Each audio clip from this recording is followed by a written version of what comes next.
Bismillahirrahmanirrahim. Assalamualaikum warahmatullahi wabarakatuh. Alhamdulillahi haqqa hamdi wa syukru lillahi haqqa syukri wassalatu wassalamu ala ashrafil anbiya wal mursalin nabiyina Muhammadin sallallahu alaihi wasallam wa ala alihi wa sahbihi ajma'in, amma ba'du.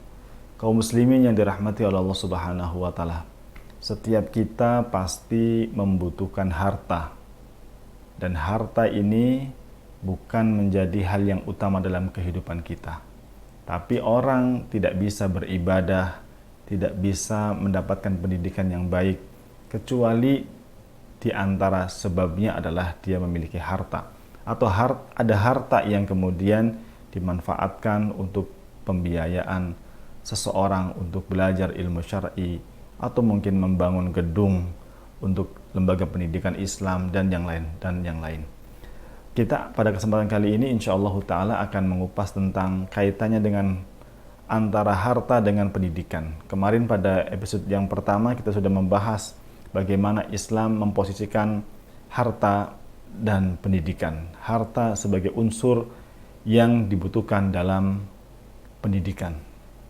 Namun dalam hal ini tidak sembarang harta tentunya yang perlu kita cari. Harta-harta yang halal saja dan pekerjaan yang halal saja yang kemudian kita tentunya harus berusaha mengusahakan. Karena dari pintu kita mendapatkan harta ini, ketika kita memperhatikan syariat-syariat Allah dan kita taat kepada syariat-syariat Allah, maka harta yang kita terima meskipun itu sedikit, maka itu adalah halal dan mengandung keberkahan. Namun apabila kita mendapatkan harta yang banyak, misalkan, namun caranya adalah tidak sesuai dengan aturannya Allah. Allah mengharamkan kita untuk berbuat curang, namun kita justru melakukan perbuatan curang. Allah melarang kita untuk mengurangi timbangan, tapi kita misalkan mengurangi hak pembeli ataupun hak customer kita. Maka yang seperti ini adalah tindakan-tindakan curang. Meskipun keuntungan kita atau keuntungan seseorang itu berlipat ganda, namun status hartanya adalah tidak halal ataupun tidak berkah. Tentunya apabila kita punya anak, kemudian anak kita disekolahkan di tempat yang baik sekalipun, ustadz yang mungkin punya kualifikasi yang sangat tinggi, atau di lembaga yang sangat islami, namun ketika sumber pembiayaan sekolah anak-anak kita berasal dari sumber yang kurang baik, maka diterima kepada anak kita ya dalam masalah ilmu, penerimaannya juga adalah tidak seperti orang yang dia bersih hartanya dari hal-hal yang diharamkan Allah Subhanahu wa taala. Maka kita perlu memastikan setiap makanan yang masuk ke mulut kita, minuman yang kita konsumsi adalah berasal dari harta yang halal.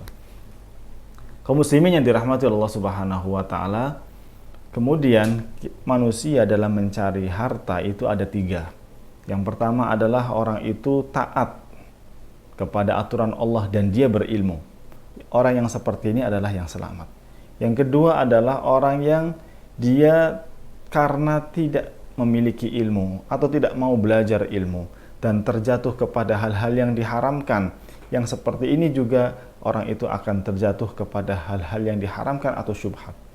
Dan yang ketiga adalah orang yang dia mungkin tahu ilmu tapi tidak peduli dengan kaidah dalam penetapan mana yang halal dan mana yang diharamkan. Dia acuh, dia tidak peduli, yang halal dia ambil, yang haram juga dia ambil. Yang seperti ini adalah orang-orang yang akan celaka, dan ini adalah merupakan salah satu karakter orang-orang Yahudi dan orang-orang Nasrani. Mereka tidak peduli dengan harta yang mereka ambil, dan mereka mengambil dari harta-harta yang kotor dan suap ataupun yang diharamkan oleh Allah Subhanahu wa taala. Islam sangat peduli kepada setiap individu kaum muslimin ketika ingin membangun sebuah keluarga yang nanti melahirkan anak-anak yang solih, istri yang solihah, yang mampu menjalankan tugas-tugas dan peranannya sebagai ibu yang mendidik anak-anak. Maka ini tidak akan bisa berjalan kecuali dengan diantaranya adalah dengan sumber penghasilan yang dicari oleh suaminya dan itu adalah sumber yang dihalalkan.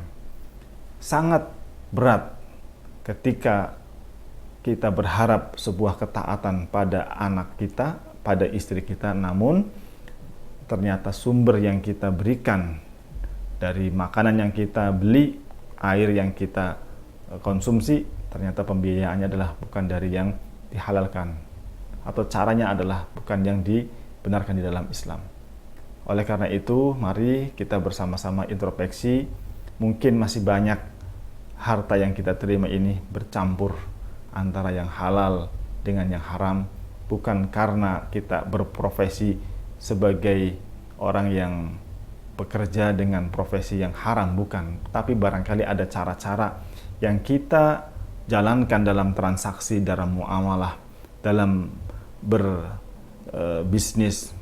Mungkin ada sisi-sisi penyimpangan, bisa aja karena ada horornya, ada menipu, atau misalkan kita sangat termotivasi untuk menjual produk-produk kita, namun qadarullah kita menyembunyikan aib yang harusnya kita sampaikan kepada pembeli, dan kemudian itu kita ambil keuntungannya. Contoh yang sangat mudah sekali yang perlu diilmui oleh setiap individu muslim, contohnya adalah ketika berbarengan antara kepentingan satu jual beli dengan waktu sholat. Islam telah mengajarkan kepada kita, maka yang harus didahului adalah sholat. Contohnya adalah ketika Islam mengajak kaum muslimin untuk menegakkan sholat Jumat. Ya ayyuhalladzina amanu idza nudiya lis-sholati min yaumil jumu'ati fas'au ila dzikrillahi wa dzarul bai'. Yaitu ketika sudah diseru oleh muadzin untuk melaksanakan sholat Jumat, maka kewajiban kita adalah untuk segera datang dan meninggalkan jual beli. Saat azan sudah berkumandang, khatib sudah naik ke atas mimbar, kemudian kita masih sibuk dengan transaksi jual beli, maka transaksinya itu adalah tidak sah. Transaksinya adalah transaksi yang diharamkan. Ketika ada keuntungan, juga keuntungan yang kotor yang diharamkan. Namun banyak sekali kaum muslimin yang mungkin karena ketidaktahuannya akhirnya melakukan transaksi, padahal dia punya kewajiban untuk menghadiri sholat Jumat, khusus bagi laki-laki. Maka ini adalah salah satu pondasi ilmu yang akan menuntun kita kepada hal-hal yang insya Allah diridhoi oleh Allah Subhanahu wa Ta'ala.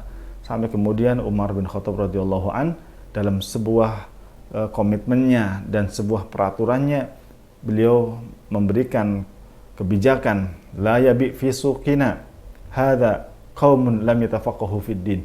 Tidak boleh kemudian berdagang di pasar kami kecuali orang-orang yang telah tuntas mempelajari tentang fikih atau tafaqquh fid din. Dalam hal ini adalah di bidang muamalat. Di bidang muamalat saja itu ada aturannya.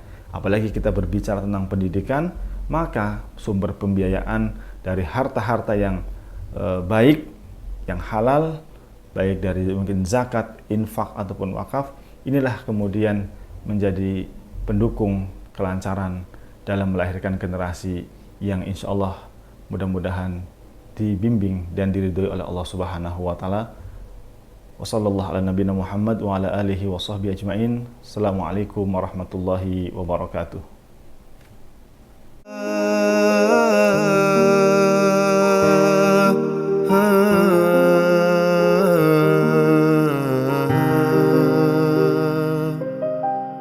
تسمعني رباه تدري خلجاتي ومناجاتي تعلم يا الله لا ما في دنياهم حاجاتي تركت العبيد ما أنت تريد أريد